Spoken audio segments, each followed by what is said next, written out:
Hello friends, आज की इस वीडियो में हम लोग आईपीसी का क्विक रिवीजन करेंगे।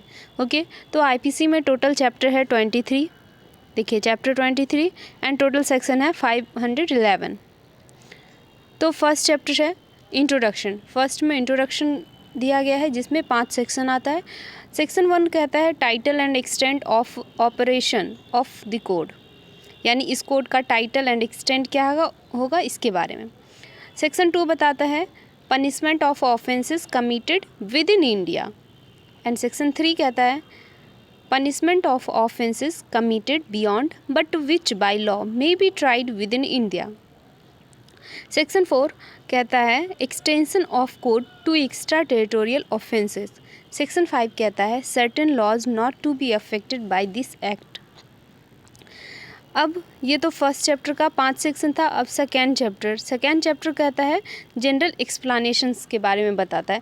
ये इसलिए दिया गया है, मेन पर्पस ये है कि बार बार इस कोड में एक ही चीज़ को, वर्ड को एक्सप्लेन ना करना पड़े, इसीलिए जितना भी एक्सप्लानेशन है वर्ड का वो यहाँ दे दिया गया है चैप्टर 2 में।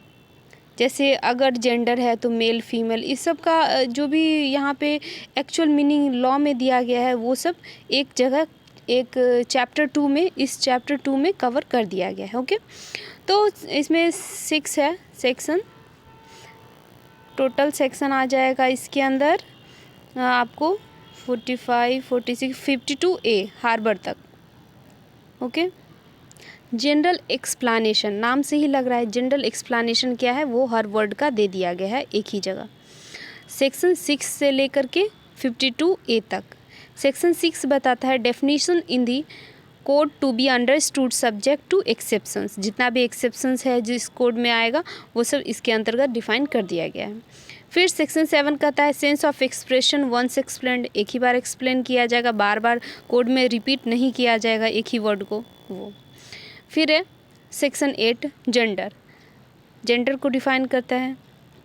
सेक्शन 9 नंबर के बारे में बताता है हमें। सेक्शन 10 मैन एंड वीमेन के बारे में बताता है। फिर सेक्शन 11 पर्सन के बारे में बताता है। क्योंकि देखिए यहाँ पे आप लोग सोच रहे होंगे जेंडर, मैन, वीमेन और पर्सन एक ही है, लेकिन यहाँ पे कुछ कुछ अंतर आता है। वो चीज़ इसमें डिफाइन करने के लिए, एक्चुअल मीनिंग डालने के लिए बताया गया है। तो हर सेक्शन में अलग अलग बताया गया है सब कुछ। सेक्शन 12 है पब्लिक के बारे में। सेक्शन 13 यहाँ ओमिट कर दिया गया, पहले था क्वीन ये सब था लेकिन अब हट गया है, उसको हटा दिया गया है। सेक्शन 14 है सर्वेंट ऑफ गवर्नमेंट, गवर्नमेंट का सर्वेंट कौन हो सकता है, ये सब उसके अंतर्गत कौन कौन पर्सन आएगा वो सब बताया जाएगा इसमें। उसके बाद है सेक्शन 15, 16 दोनों रिपील है, दोनों हट गया है। सेक्शन 17 कहता है गवर्नमेंट के बारे में। सेक्शन 18 कहता है इंडिया को एक्सप्लेन किया है। ओके, सेक्शन 19 जज को डिफाइन करता है। जज कौन है, जैसे मजिस्ट्रेट हो गए, जज हो गए, पंचायत के मेंबर हो जाते वो भी होते हैं, इस तरह से।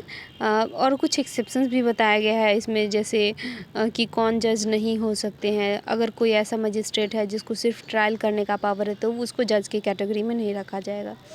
तो इस तरह से इसमें और भी बहुत कुछ है। यहाँ तो क्विक रिवीजन चल रहा है इसलिए मैं स्पीड में बता रही हूँ। अब है सेक्शन 20। सेक्शन 20 में कोर्ट ऑफ जस्टिस के बारे में बताया गया है। फिर सेक्शन 21 में पब्लिक सर्वेंट कौन कौन होंगे। सेक्शन 22 में मूवेबल प्रॉपर्टी के अंतर्गत कौन कौन क्या सब आएगा। जैसे लैंड तो मूवेबल प्रॉपर्टी नहीं है, या फिर ट्री जो होता है वो इमूवेबल होता है, लेकिन जब उसको काट देते हैं तो वो मूवेबल हो जाता है। पहले तो इमूवेबल होता है, ठीक है, और लेकिन जब उसको कट कर दिए हैं और तब कोई चोरी कर रहा है तो वो चोरी करने के पर्पज़ से ही काटा है, फिर उसको तो तब वो क्या हो गया, मूवेबल प्रॉपर्टी में कन्वर्ट हो गया। तो वही सब इसमें बताया गया है।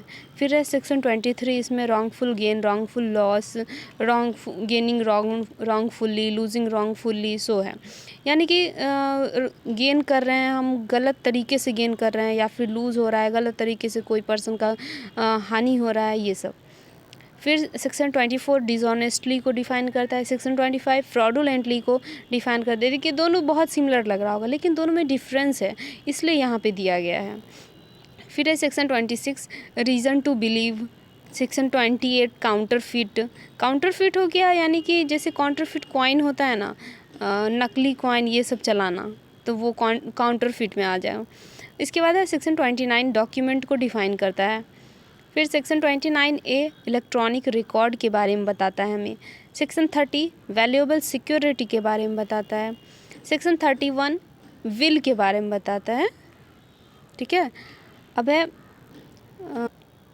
विल यहाँ पे है एक टेस्टामेंट्री डॉक्यूमेंट होता है, ठीक है, वो सब सक्सेशन सब में भी पढ़िएगा आप। फिर है सेक्शन 32, इसमें है words referring to acts including illegal omission.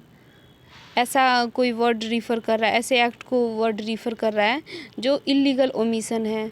Omission कहते हैं जो कोई मेरा ड्यूटी है कुछ करने का, लेकिन हम वो ड्यूटी नहीं कर रहे, यानी अपनी ड्यूटी को हम रिफ्यूज़ कर रहे, तो वो ओमिशन होता है, ठीक है। एक्ट और ओमिशन को भी यहाँ डिफाइन कर दिया गया है सेक्शन 33 में। फिर है सेक्शन 34, एक्ट तो जानती हैं जो कार्य कर रहे हैं, और ओमिशन ये हुआ कि मेरा ड्यूटी है फिर भी हम उसको नहीं कर रहे हैं, तो वो ओमिशन हो गया। फिर है सेक्शन 34, उसमें बताया गया act done by several persons in furtherance of common intention. मतलब बहुत सारे पर्सन के द्वारा एक कोई ऐसा एक्ट किया जा रहा है जो इलीगल ऑफेंस हो एक तरह से, जैसे किसी का मर्डर करना है और सब मिल करके एकदम गुट बना करके उसके बाद फिर कॉमन इंटेंशन सबका कि हाँ उसको मर्डर करना ही है, इस तरह से, तो वो हो गया act done by several persons in furtherance of common intention. Section 35 कहता है when such an act is criminal by reason of its being done with a criminal knowledge और इंटेंशन। जब ऐसा कोई एक्ट किया जा रहा है जो क्रिमिनल नेचर का है, ठीक है, और उसको क्रिमिनल नेचर का ही है, जैसे मर्डर वगैरह ही हो गया, किसी को क्षति पहुंचाना है या फिर इस तरह से, तो उसमें जो भी कार्य किया गया है उसके बारे में बताया जाएगा सेक्शन 35 में, जिसमें इंटेंशन है, क्रिमिनल नॉलेज होगा, ये सब। अब है सेक्शन 36 बता रहा है effect cause partly bye act and partly bye omission. ऐसा कोई इफेक्ट आ रहा है, मतलब कोई जो एक्ट कर रहा है उसका या फिर ओमिशन कर रहा है, दोनों का पार्टली मतलब some part of act and some part of omission का क्या इफ़ेक्ट पड़ रहा है उसके बारे में सेक्शन 36 बताएगा, okay. Section 37 cooperation by doing one of several acts constituting an offence. Cooperate कर रहा है ऐसा एक्ट में जो कि ऑफेंस है एक तरह का, उसमें क्या क्या प्रोविजन सब सेक्शन 37 में दिया गया है। अब है 38 persons concern in criminal act में be guilt of different offences.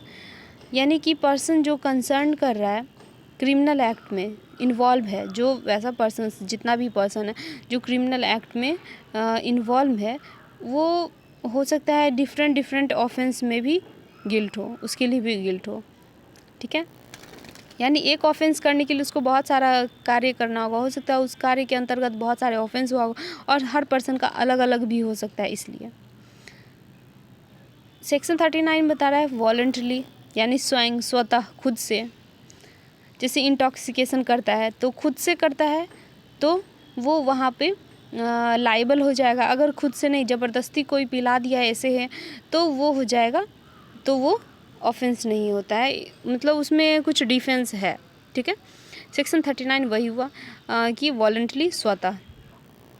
Section 40 है ऑफेंस तो जानते ही आप लोग अपराध को कहते हैं। सेक्शन 41 स्पेशल लॉ को ये डिनोट कर रहा है। अब देखिए स्पेशल लॉ क्या है, जो पर्टिकुलर सब्जेक्ट के लिए एप्लीकेबल हो वो स्पेशल लॉ है, और लोकल लॉ हो जाता है कि पर्टिकुलर पार्ट में हो, इंडिया के पर्टिकुलर पार्ट में जो अप्लाई होता है वो लोकल लॉ हो गया, ठीक है। सेक्शन 43 है illegal legally bound to do, यानी लीगली बाउंड है वो करने के लिए लेकिन वो इलीगल कर रहा है, इससे रिलेटेड इसमें बताया गया है। The word illegal is applicable to everything which is an offense or which is prohibited by law or which furnishes ground for a civil action and a person said to be legally bound to do whatever it is legal him to omit. Okay? अब है section 44 injury को बताता है।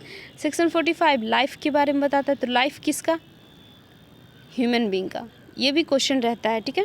Confuse करने के लिए आपको option में दे देगा ह्यूमन बीइंग, एनिमल, बर्ड, इस तरह से, तो यहाँ पे आप ह्यूमन बीइंग में टिक लगाइएगा, ठीक है। अब है सेक्शन 47 में है एनिमल के बारे में।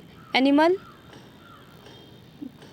देखिए एनिमल वर्ड डिनोट करता है कोई भी लिविंग क्रिएचर। एनिमल बोला तो ऐसा नहीं कि जो चलता है ज़मीन पे वही, जैसे गाय भैंस, यही नहीं, बल्कि एनिमल में जितना भी लिविंग क्रिएचर का है वो सब आ जाएगा। इसके बाद है 48 वेसल्स के बारे में बताता है, 49 ईयर और मंथ के बारे में बताता है, 50 सेक्शन के बारे में बताता है, 51 ओथ के बारे में बताता है, 52 गुड फेथ के बारे में बताता है। हम कोई ऐसा कार्य कर रहे हैं जिसमें हमारा गुड फेथ है बट गलत हो जा रहा है, तो वहाँ पे वो इंटेंशन भी चेक किया जाता है कि किस तरह का है, गुड फेथ है या बैड इंटेंशन से किया जा रहा है। तो वही यहाँ पे गुड फेथ को एक्सप्लेन करेगा कि क्या गुड फेथ के अंतर्गत आ सकता है। फिर है सेक्शन 52 हार्बर। हार्बर होता है कि किसी ऑफेंडर को आप जगह दे रहे हैं छुपने में मदद कर रहे हैं, घर में आप रख रहे हैं, वो हो गया 52A।